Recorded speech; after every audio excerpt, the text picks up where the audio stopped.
Hello বন্ধুরা, কেমন আছো সবাই? আশা করি সবাই ভালোই আছো। আজকে একটা মুভির ব্যাপারে কথা বলবো, যা মুভিটার নাম হচ্ছে মেন্টাল, যেটা নতুন দুদিন আগে রিলিজ হয়েছে।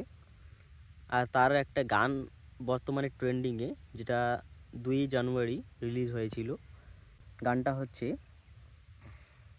এ বুলবুলিতে ধান খেয়েছে খাজনা দেব কি, আজকে তোকে দেখে বুকে জ্বলছে জোনাকি, প্রেমের পাখি দিচ্ছে উকি, আয় রে ছুটে আয়, তোর চোখের এই দাবা নলে পুড়তে মন চায়, এক লুকে প্রেম প্রথম শুরু, মনটা আমার নাটের গুরু, যেই না প্রেমের ঘন্টা বাজাইছে, বন্ধু আমার রসিয়া খাটের উপর বসিয়া কি একখান গান বানাইছে।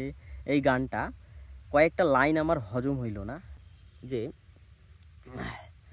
কিছুই বুঝতে পারছি না। গানটা শুনে কিছু বোঝা যাচ্ছে না কি বলতেছে গানটার ভিতরে। একটা তো মানে আছে গানের। প্রথম লাইনটা বুলবুলিতে ধান খেয়েছে খাজনা দেব কি, এই যে লাইনটা। তারপরের লাইনটা হচ্ছে আজকে তোকে দেখে বুকে জ্বলছে জোনাকি। এই প্রথম লাইনটার সাথে দ্বিতীয় লাইনটার মানে মিল আছে ঠিকই, গানটা মেলানোর জন্য হয়তো বলছিল, কিন্তু মানেটা কি? এই দুইটা, বুলবুলিতে ধান খেয়েছে খাজনা দেব কি, এটা কোথায় ধান ক্ষেতের কথা আর কোথায় হচ্ছে একটা মেয়েকে প্রেমের কথা বলা। তাই কোথায় মিলছে কি? কোনো মানে বোঝা যাচ্ছে? কিছুই বোঝা যাচ্ছে না। তারপরে আবার কয়েকটা লাইন ঠিক আছে, বুলবুলিতে ধান খেয়েছে খাজনা দেব কি, আজকে তোকে দেখে প্রেমে বুকে জ্বলছে জোনাকি, এক লুকে প্রেম প্রথম শুরু। তারপরে কয়েকটা লাইন প্রেমের কথা বলছিল একটা মেয়েকে, ঠিক আছে বুঝলাম।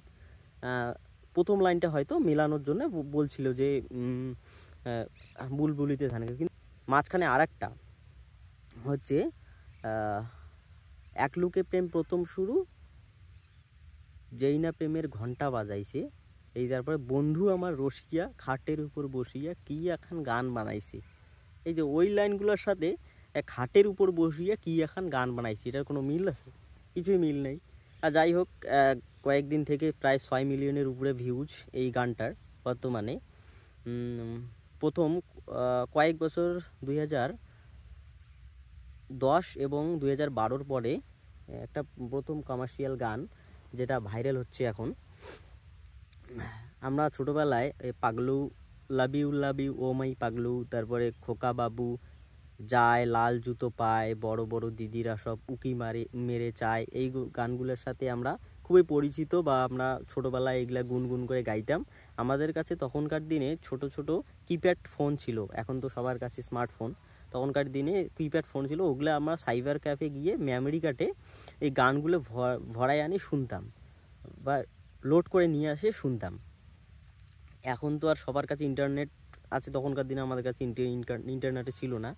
তখন যে একটা বাংলা মুভির ক্রেজ ছিল, অসাধারণ ক্রেজ। আমরা সবাই পশ্চিমবাংলার লোক এই মুভিগুলো দেখতাম।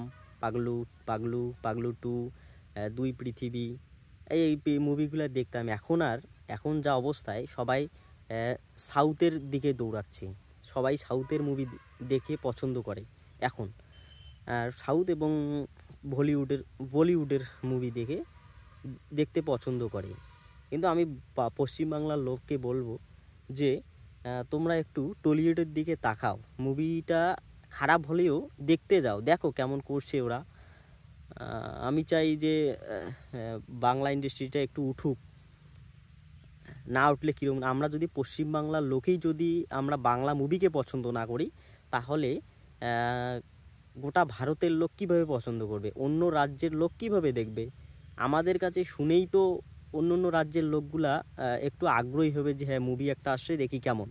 কিন্তু আমাদের পশ্চিমবাংলার লোকই যদি ওই মুভিগুলো না দেখে, তাহলে কীরকম করে হবে? আমি চাই যে বাংলা ইন্ডাস্ট্রিকে তোমরা সাপোর্ট করো, এবং আর ওদের কাছে যদি পয়সা না আসে, আর একটা কথা বলি, যদি ওদের কাছে যদি পয়সা না আসে, তাহলে ওরা মুভি বানাবে কীরকম করে? ভালো মুভি আমাদের উপহার করবে কীরকম করে? যেহেতু ওদের কাছে পয়সার অভাব, বা ছোট্ট ইন্ডাস্ট্রি একটা বাংলা ইন্ডাস্ট্রি টলিউড, যদি পয়সা ওদের কাছে না থাকে, তাহলে কীরকম করে ভালো মুভি আমাদের উপহার করবে? আসল মেন সমস্যা হচ্ছে তো টাকা পয়সার, না? টাকা পয়সার অভাবে এরকম মুভি তৈরি করতেছে। আমি চাই যে তোমরা বাংলা মুভিটা একটু দেখো, হয় ভালো লাগবে। আমি প্রমোশন করছি না, আমি একটা পশ্চিমবাংলার ছেলে হয়ে একটা ইন্ডাস্ট্রিকে সাপোর্ট করছি যাতে বড় হতে পারে, এই জন্য আমি বলছি যে মুভিটা দেখো। তার সাথে সাথে কি করছে, যেহেতু অনেক দিন থেকে এরকম মুভি যেগুলো এর পরবর্তীতে ওই যে পাগলু 2, তারপর যেগুলো দেব বা জিতের পর এরকম আর মুভি কেউ তৈরি করেনি যে বাংলা ইন্ডাস্ট্রির বা পশ্চিমবাংলার লোক ভালোভাবে দেখবে। তারপরেই এই মুভিটা একটু চর্চায় আছে, তার জন্য চাই যে সবাই মুভিটা দেখো। আর বড় বড় ইউটিউবারের দ্বারা এই মুভিটার প্রমোশন করা হচ্ছে। সেদিন দেখলাম যে বং মিডিয়া ওদের সামনে গিয়ে মুভির প্রমোশন করাচ্ছে। আরও অন্য অন্য ইউটিউবারগুলো মুভিটার প্রমোশন করছে। ওদের ফ্যানগুলোকে রিকোয়েস্ট করছে যে হ্যাঁ দেখো, মুভিটা দেখো, বাংলা ইন্ডাস্ট্রিকে সাপোর্ট করো। ইয়াশ আর নুসরাত অনেক প্রমোশন করাচ্ছে, বড় বড় ইউটিউবার বড় বড় ইভেন্টে গিয়ে বলছে যে হ্যাঁ মুভিটা দেখো। আমি চাই যে তোমরা দেখো মুভিটা, নিশ্চয়ই ভালোই লাগবে। একটা বাংলা ইন্ডাস্ট্রির মুভি, অনেক দিন থেকে এরকম কমার্শিয়াল মুভি আসতেছে না। এই কারণ কি, এরকম ফ্লপ হচ্ছে বলে কেউ আর মুভি করতেই চাচ্ছে না বাংলায়, সবাই ওয়েব সিরিজ। আর একটা কথা, এই মুভিটার যে ট্রেলারটা দেখে আমি যেটা বুঝলাম যে কয়েকদিন আগে সিনেবাব, মানে নর্থ বেঙ্গলের ক্রিয়েটার সিনেবাব, হয়তো সবাই চেনো, আমার কি আর কি বলার আছে, সবাই চেনো। ও একটা ওয়েব সিরিজ লঞ্চ করেছিল কমলেশ, ওখানে যে কাহিনীটা ছিল এই মুভিটার সাথে ম্যাচ করে। ট্রেলারটা দেখে যেটা বুঝলাম। আর একটা দেখার বিষয় যে বাংলা ইন্ডাস্ট্রিতে দেখি আরও ফ্লপ হয় নাকি, যেরকম দেখা যাচ্ছে এটাও কি ফ্লপ হয় নাকি।